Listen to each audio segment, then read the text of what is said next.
Hey, what's up guys? I'm Kyle Myers. Welcome to my channel. This is where you can find self-development tools, human optimization, travel tips, a little bit of philosophy, and anything else that I think is interesting that can add value to your life. And today we're going to be doing the 10 tips of setting and accomplishing goals. So today I thought I would do things a bit differently. We have the whiteboard with us today, and I thought what better way to show you guys than to give you an example from my own life of setting and accomplishing goals. So at the end of this video, I'm going to share with you guys the two most powerful tips I know for actually accomplishing your goals after you've set them. I've literally been setting goals since I was 13, and someone put a book in my hands. It was all about setting and accomplishing goals, and ever since then I kind of never looked back. I've always been setting goals, whether weekly, monthly, yearly, or quarterly, and today I'm going to give you the 10 tips for setting and accomplishing your goals. So number one is to write your goals down. I cannot stress this enough. I talk to people a lot, and when I ask them what their goals are, I want to lose weight, I want to be happy, I want to do this, I want to do that, and I'm like, awesome. So where have you written these down? And they always kind of, they point to the head like they're in my mind. Until you write your goals down, they're just a dream. They're nothing else but a dream. Once you write your goals down, the probability of success already increases. The probability that you'll actually create and manifest those goals already drastically increases. So number one, write your goals down. Number two is write down your goals everywhere. Literally everywhere. Not just on your whiteboard, not just in your journal, not just in your phone, literally everywhere. Above your bed, magnets on the fridge. The more places you have your goals placed, the better. Because when you have your goals placed in all these different areas, what's going to happen is you're going to read them more. More reading means more thinking about them. More thinking about them means more action. And more action means more success. Number three is when we start following SMART guidelines. I know my writing isn't the best, but hey, we're out here, I'm outside, it's a whiteboard, I use a little marker. What do you expect? So SMART, S-M-A-R-T. Each letter stands for something different. And number three is be specific. Be very specific about your goal. So my goal of November was to meditate for 15 hours total. My goal wasn't to meditate. My goal was to meditate for 15 hours. My goal wasn't to meditate for 15 hours and that's it. My goal was to meditate for 15 hours in November. My goal wasn't to meditate 15 hours with 30 minutes every day. It was to meditate 15 hours total. So you can see different days here. I have 30 minutes in most of them. I have 10 here, I have 0 here, I have a 2-hour day here, and everything in between. Number four is M. M is for measure. You have to be able to measure your goals. So for this, it's actually very easy. I'm just adding up the minutes, and it's a very easy thing to measure. It gets a little trickier when you're doing things like, I want to be happy. But a common thing I see is, I ask people what the goals are, they tell me they want to lose weight. This is a huge goal that a lot of people have, and when I ask them, like, how much do you want to lose? They're like, oh, I just want to be skinny, or they give me some ridiculous number, like 50 pounds, and the trick here is you have to be able to measure it. So you want to lose 10 pounds. You want to lose 20 pounds. You have to know the amount, and you have to know each week I'm going to lose 5. Every 2 weeks I'm going to lose 5. Whatever it is, you have to be able to measure your goals. Number 5, attainable. Your goals have to be attainable. This is something I struggled with a lot when I first started setting goals. I had all these crazy ambitions. I want to work out 6 times a week. I want to go for a run 4 times a week. I want to eat 100% clean. I want to put in 60-hour work weeks while I was going to school. And it was just ridiculous. It wasn't possible. It wasn't attainable. And not only did I lose confidence by not accomplishing my goals, but I would burn myself out and I would create further problems down the road. So 15 hours of meditation, I know that's extremely attainable for me. I've done it before, I know I could do it, And what you want to do rather than blow things out of proportion is you want to start very small. And then once you know you've accomplished that, you can start adding a little bit more to it. So say next month I still want to continue meditating. Maybe I do 20 hours this month. Maybe the next month I do 25, then 30. And you keep increasing in small increments because you know that's attainable, and when you set and accomplish goals, that builds massive confidence within yourself. Number 6, your goals have to be relevant to you. I just recently got home from Peru. I was literally living in a small wooden tambo in the middle of the Amazon jungle, away from society, and then I came here to the Cayman Islands, where there's beaches, there's hotels, there's ocean parties, there's a lot going on here socially, there's just a lot going on here in general. There's a lot of money, and there's a lot of people. And obviously that's very different, and I knew what I needed when I came here was to focus my mind, but also to clear my mind and make sure that I integrate it well into a new society, a new setting, and a new headspace. So you have to do goals that are relevant to you. If not, your heart's not going to be in it, and you're not going to put forth the effort that you need to accomplish them. Number 7, time. My goal isn't just to meditate for 15 hours. If that was the case, then I could meditate a minute every single day, and in 2.5 years or so, I would eventually accomplish my goal. The point here is to meditate 15 hours in November. So I gave myself 1 month to accomplish this goal, and you have to set time boundaries.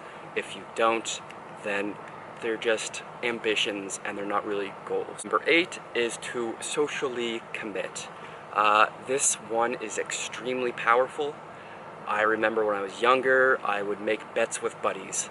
I would literally bet my friends, like, bet me $1, man. Like, bet me $1 that I will not accomplish my goals this week.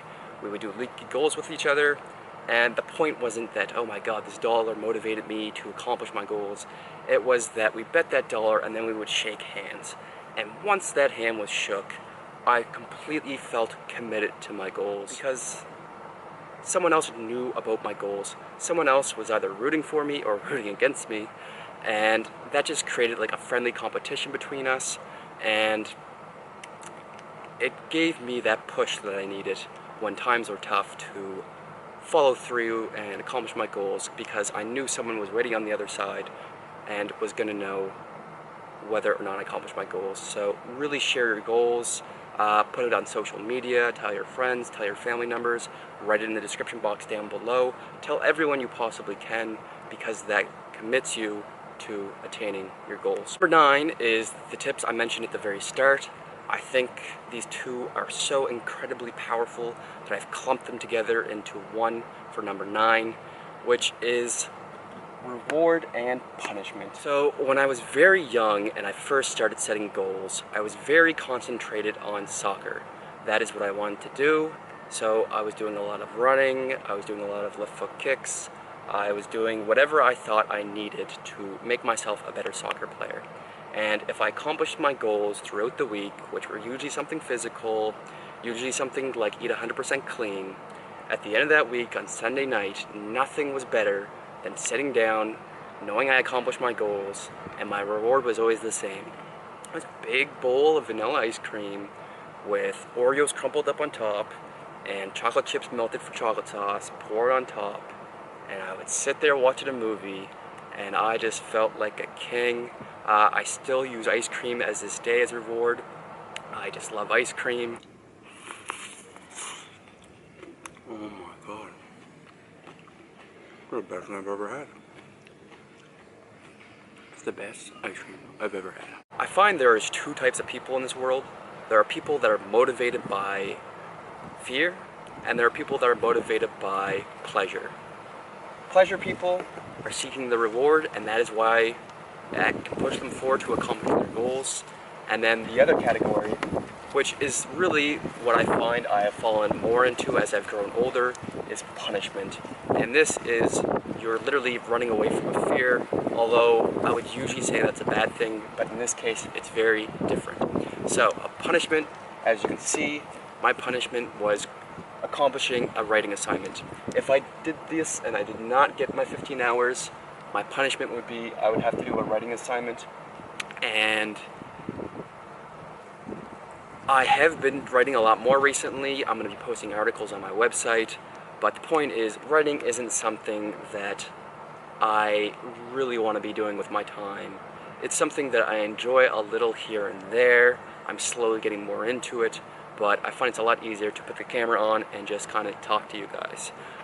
So doing a writing assignment is totally what I don't want to do, and that is why it's my punishment, because when it's something you don't want to do, you're going to be forced to accomplish the thing, whatever your goal that you've set, and really just think about your biggest weakness and put that as a punishment. It's the most surefire way of accomplishing your goals. I've had lots of funny, crazy things for punishments. One of the most recent ones that I can think of is I have a bit of a phobia with snakes. There's not many animals in this world that I care about or that I have fear of. Snakes I've just always kind of have a phobia of, and my punishment was, if I didn't accomplish my monthly goals, I was going to have to, if you ever see those pictures with people that put those big snakes around their neck, that was going to be my punishment. So you want to do something that ignites that fire within you to make you accomplish your goals. Number 10, finish strong. This is something that brings me back to elementary. When I was in elementary, I ran a lot of cross country. When I was in junior high, I did track and field. After that, I was playing a lot of soccer. And I've always enjoyed moving my body and being very kinesthetic. But when I ran these races in elementary, we'd have cross-country meets where all the schools would come and they would run these races. And I remember I would always conserve my energy as I was running. You know, there'd be a hill that you'd have to go up, so you need a lot of energy, and then you'd be going down, so you wouldn't want to be going too quick. You want to conserve your energy for when you needed it. And I would always sprint the last 200 or 300 meters of the race. And I remember multiple races where I would finish, and I felt kind of disappointed in myself. I felt like I still had energy in the tank, that I still had some juice to give, and nothing kind of felt worse than being done the race and knowing that I could have done better. And this is a good example here, and I'm going to take note of this for myself, that when you see the goal in sight, that's when we tend to tap on the brakes and slow things down. But anyone who's ever sprinted or run track and field, a common thing that they're always going to tell you is that you have to sprint through the finish line. You don't sprint to the finish line, you sprint through it. And that's kind of what I didn't do here. When I added these up, I literally only just barely accomplished my goal. I remember thinking I was like way ahead. Don't need the marker anyway. It's actually pretty far, probably can't get that. The point is, you should always sprint through the finish line. You don't want to let up. You want to do better than what you've set. And so yeah, I think finishing strong is extremely important. And I actually just kind of thought of one as we were doing this video, so I'm going to give you one bonus, which is attack your weaknesses. The reason I set goals is because of the relevant thing, where there's something in my life that I think is important that I need right now. But most of the time, it's because I'm attacking a weakness. I was practicing left foot kicks when I was younger because I had a very poor left foot shot. I remember I did 100 shots, and then I would do 200, and then 400, and it just kind of kept adding up. And I remember one of the first years back after doing this weekly goals is I scored, my first 3 goals were all left-footed shots when I hadn't scored one single left-foot shot all of my life before. So the idea here is to attack your weaknesses. What do you need in your life? What is something that you're missing? And then you implement a goal monthly, weekly, yearly, quarterly, whatever it may be, and you create a new habit within your life. So the idea here is to meditate for the month of November. I'm not just going to stop in December. I'm going to continue on with this process. I'll likely have new and different evolving goals, but the point is that I'll continue meditating because I've ingrained a new habit upon myself. And that's kind of the point of goals, is to ingrain a habit that attacks your weaknesses. So guys, I hope you found these tips were helpful. I wish you the absolute best of luck with setting and accomplishing your own goals. If you found this video of value at all, please share it with a friend, leave a like, and definitely subscribe for new videos every week. Thanks for watching. Peace.